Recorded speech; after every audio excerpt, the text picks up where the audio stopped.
I have made over $6,000 with profitable CS2 trade-ups over the past few months, and I'll be explaining a complete guide of the brand new CS2 trade-up system that literally changed everything. Before we start, I'll be giving away a knife. If you want to enter, just like, comment, and subscribe. Now let's go to chapter 1, what is a trade-up? So let's start at 0. A trade-up is basically an upgrade machine. You put in 5 to 10 skins of the same rarity and the same type, and you get 1 skin of the next rarity up. That's it, 5 to 10 go in, 1 comes out. And the game decides which collection and which condition it will come out as. Now let's discuss some key important things for trade-ups. First up is collection. So a collection is basically a family of skins that gives birth to each other. They are related to each other because they come out from one case or one item from the armory pass. So if in your trade-ups you use skins only from the Prisma family, your output can only be another Prisma skin from the next rarity. If you use 2 families, say Prisma and Kilowatt, the game decides which family wins based on how many inputs you gave each. So inside each collection, there will be skins classified according to their rarity, these rarities being consumer grade, industrial, mil-spec, restricted, classified, covert, and gold.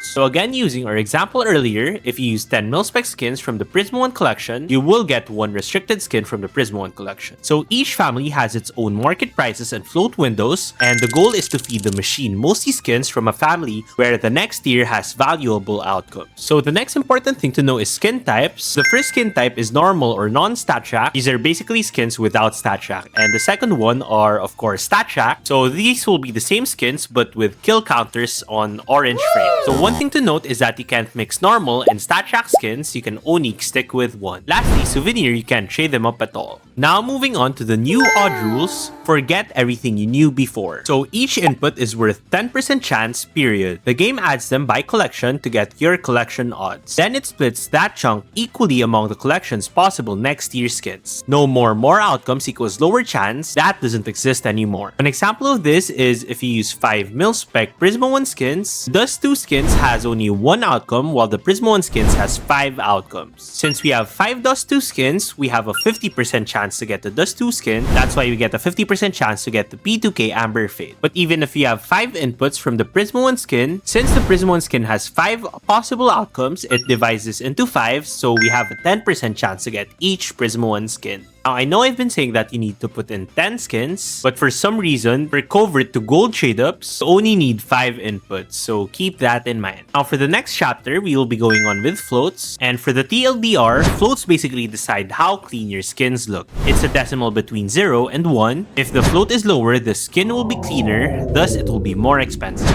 Now, the game sets the condition of your skins based on these float ranges. So if your skin has a float between 0 to 0.07, it's considered factory new. If it has a float between 0.07 and 0.15, it's minimal wear.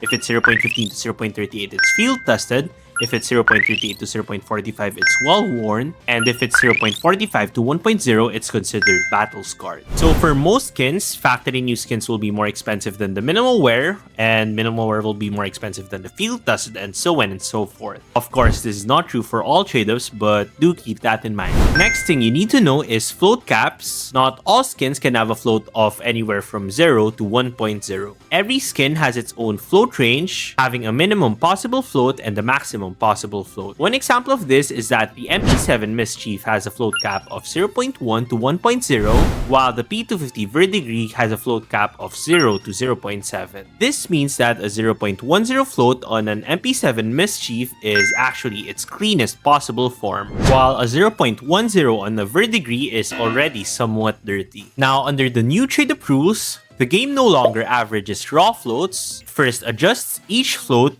relative to its skin's caps. So the formula to get the adjusted float will be equal to the float minus the minimum float all over the maximum float minus minimum float plus the minimum float. Then it takes the average of those 10 adjusted values and it maps that average into the output's float caps. So I know it's sounding a bit too confusing, I will explain later, but the formula for the float of the output will be equal to the adjusted average float multiplied by the maximum float minus minimum float plus the minimum float. Now let's go with an example. So let's say we did a trade up where we used 10 P250 verdigris with a float 0.10. So as I mentioned before, the float cap of this skin is 0 to 0.7. So if you use the formula we mentioned earlier, you can see that the adjusted float of each skin will now be 0.1428. And since there are 5 restricted skins in the Prisma 1 collection, we have a 20% chance to get each one of those skins. Now let's try to understand what the floats of the outcomes will be. So first up, for the Adolpy Atheris, the float caps of this skin will be 0 to 1.0. So if we use the formula we mentioned earlier, we will determine that if we use this trade up, Adolpy Atheris will come out with a float of 0.1428, which will be minimal wear. You can also do the same for the UMP Moonrise and the rest of the skins. So if you have to understand something from this video, this is the most important thing. And if the formulas are a bit hard to understand, I will be giving you guys some free tools that you can use later.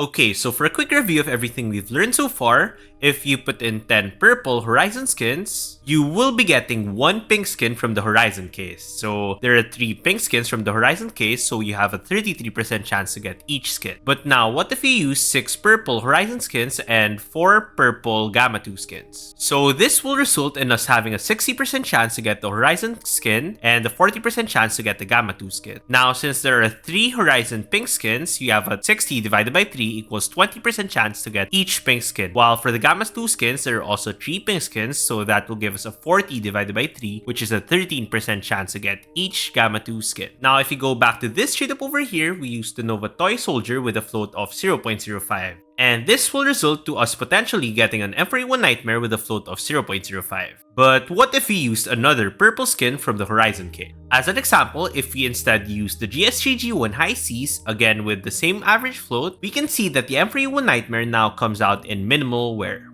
Now this is really bad because as you can see, the minimal wear costs around $32 while the factory new costs more than $106. So you will be losing more than $70 of your profits. Now this happened because the 2 skins have 2 different float caps. The Nova Toy Soldier has a float cap of 0 to 1.0, while the GS3G1 High Seas has a float cap of 0 to 0.7. So for the Nova Toy Soldier, if you use the formula for the adjusted average float I mentioned earlier, you can see that the adjusted average float comes out to 0.05. While for the GS3G1 High Seas, if you use the same formula, you can see that the adjusted average float comes out to 0.0714. Now, to get the float of the M41 Nightmare, you need to first get its float caps. Its float cap is 0 to 1.0.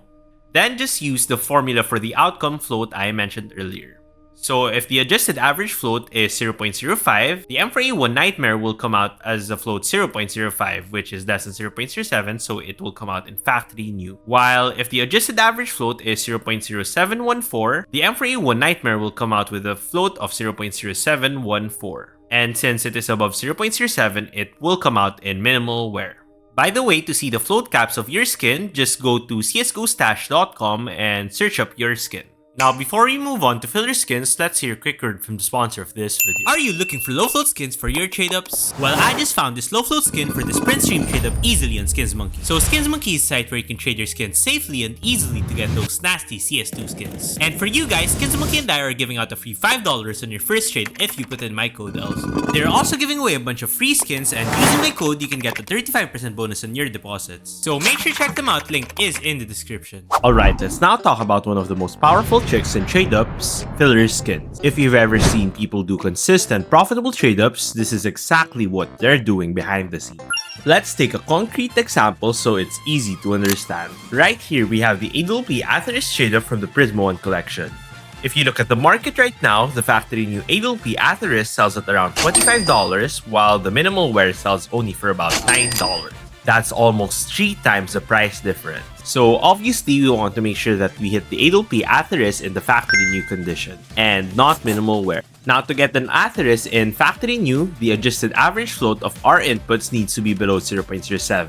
That's the key number we're aiming for. So one simple way to guarantee that would be to use all factory new skins as inputs. Since all factory new skins have a float below 0.07, the adjusted average float will definitely stay under that threshold, as long as the float cap is 0 to 1.0 of course, and this will make the Adolpy Atheris come out in factory new. Well, here's the problem. Everybody already knows that, so factory new inputs have already become really expensive. expensive. For example, the Mactan Whitefish in Factory New cost about $2 each. If you use 10 of those, the total cost of the trade-up becomes $20, just for a 20% chance to profit $2 with the 8LP Atheryst. The other 80% of the time, we hit something cheap and lose like $10 to $15 per attempt. So how do we fix that? So one way is to instead use 5 minimal wear and 5 Factory New Mactan Whitefishes. As long as you keep the average float of the 10 skins to be below 0.07, the 8LP Atheryst will still come out in Factory New. And now you have 5 skins which is Factory New which costs $2 and 5 skins which is minimal wear which costs 55 cents. So we cut the cost of the trade-up almost in half but didn't lose the quality of the outcomes. However, if you check out this trade-up, it's still really unprofitable because the Factory New Prisma 1 skins are just too expensive. So now introducing the concept of filler skins, instead of using expensive Factory New skins from the Prisma 1 collection, you can use cheap Factory New fillers from completely different collections which is way cheaper. For example, I replaced the Factory New Mactan Whitefishes with Factory New Nova Dark Sigils. They only cost about 55 cents and have floats below 0.02. Even though they come from a different collection, this will still help bring down the adjusted average float down to below 0.07. And yes, because they're from another collection, our odds of getting the 8LP Atheryst drops from 20% to 10%.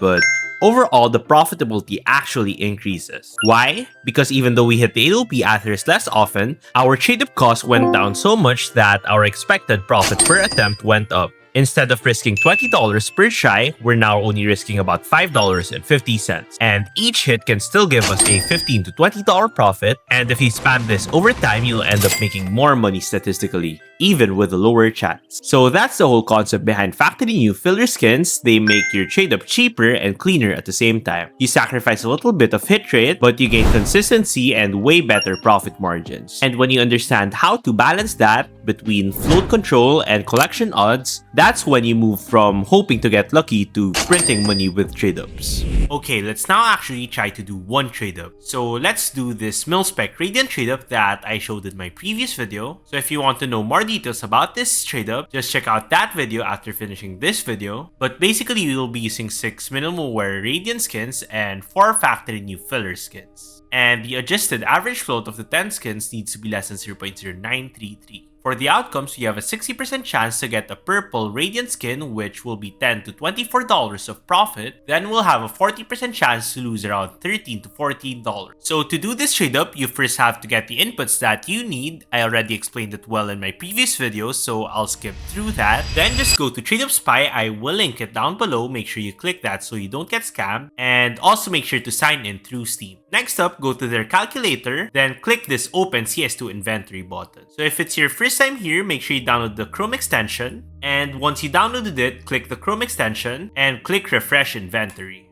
Now after it loads, just click this Get Latest Inventory from Extension button over here and wait for it to load again. Once it finishes, you now want to load all floats. And after this, you mix and match 6 minimal wear Radiant skins and 4 cheap Factory New filler skins until the adjusted average float of the 10 skins becomes less than 0.0933. So it took me about a minute to mix and match, but after a while, I found a good combination of skins. And as you can see, all of my Radiant skins come out in Factory New. Last step is just to open up CS2 and load in all the 10 skins that you just inputted. This is the literal beginner way to do this, and you will still be making tons of money. Okay, so now that you guys know how to do trade-ups, let's now talk about how to find good trade-ups. So the most important question is it actually profitable? So hitting a big profit can feel good, but if you're losing money on average every time, you're not trading, you're gambling. So let's fix that. So first things first, remember that Steam always gets a 13% Steam tax whenever you sell on the Steam market. So to make sure to account for this, in TradeUp Spy, make sure you click Show Both on Fees Applied. Now if you look at the bottom of your setup in TradeUp Spy, you'll see a bunch of stats, specifically profitability percent and profit per trade-up. So profit per trade-up basically means if you did this trade-up 100 times, how much would you make on average per attempt? So for example, if your trade-up costs $5 and your profit per trade-up is 60 cents, That means that every time you do it, you'll make 60 cents on average over the long run. Of course, you won't win every single trade-up, but statistically, you'll come out ahead after enough tries. Now, to find profitable trade-ups, the most easiest way to do this is by going on YouTube and searching profitable trade-ups. So I do have a ton of them in my channel, make sure to check them out, but one thing to note about this method is you need to make sure that these profitable trade-up videos were made in the last 2 weeks because of the recent big change with trade-ups. However, one big problem that you'll be facing is that so many people will be trying to do those same trade-ups, and once the video goes viral, everybody buys the same skins, prices shoot up overnight, and suddenly the profitable trade-up becomes less profitable. So the goal isn't to copy, the goal is to find your own trade-ups. Here's how to start. So what I personally do is I mix and match skins in TradeUp Spy until I see a trade-up that looks profitable and just tweak it to maximize its profits. However, most of you guys aren't as experienced with trade-ups as I am, so what I recommend you guys to do is to take inspiration from past trade-ups. So step 1 you need to do is just find a random trade-up video that I did a long time ago. For example, let's go with this video over here and find one random trade-up. For example, let's go with this StatShack Blue trade-up from the Prisma 2 case, in where we'll be using 6 mil more Prisma 2 and 4 factory new Prisma 2 skins. Now, after inputting the trade-up in TradeUp Spy, we can see that this trade-up no longer works because of the new trade-up flow changes. So I will tweak this trade-up a bit. I noticed that the Revolver Bone Forged has a float cap of 0 to 0.7, so instead I'll use all CZ Distressed or MP5 Desert Strikes. And after doing it, we found a really profitable trade-up that will give us a lot of money. Now, last step is how to get low float skins. First method is through buy orders. This is the lazy but effective way to do it, and this method is very simple. Just go on the Steam market, find the skin that you need, and set the buy order slightly above the highest buy orders right now. So one drawback with using buy orders is that you can't control what float of the skins that you get. So good floats are not guaranteed, but if you leave a few buy orders overnight, you'll usually get some great floats filled for cheap. Then after a week, just sell off the bad float skins that you get. However, make sure to take into consideration Steam tax, which gets 13% off your sales. So ideally, you only lose a few cents per bad float input. Next method is sniping skins on the Steam market. If you want to be more hands-on, this is the way to go with. So just go to the Steam market listing of your desired skin, then make sure to download the CS Float Market Checker Chrome extension, this so that you can see the floats of the listings in the Steam market and in your inventory. Then just snipe skins with the floats that you want and the price that you want. This is pretty simple and just refresh it every 5 to 10 minutes. Last but not the least, you can use third-party sites like Skinport, Buff, or DMarket. These sites show floats and prices side by side, and they usually have better deals than Steam because they're cash-based markets. But this method isn't really ideal for new people. You could get scammed here, so don't do this if you're completely new. Now that's it for this video. Hopefully you learned everything you need to know about trade-ups. Now anyway, if you want to see me make $60 really easily, make sure to check out this video. And if you want another really profitable trade-up, make sure to check out this other video.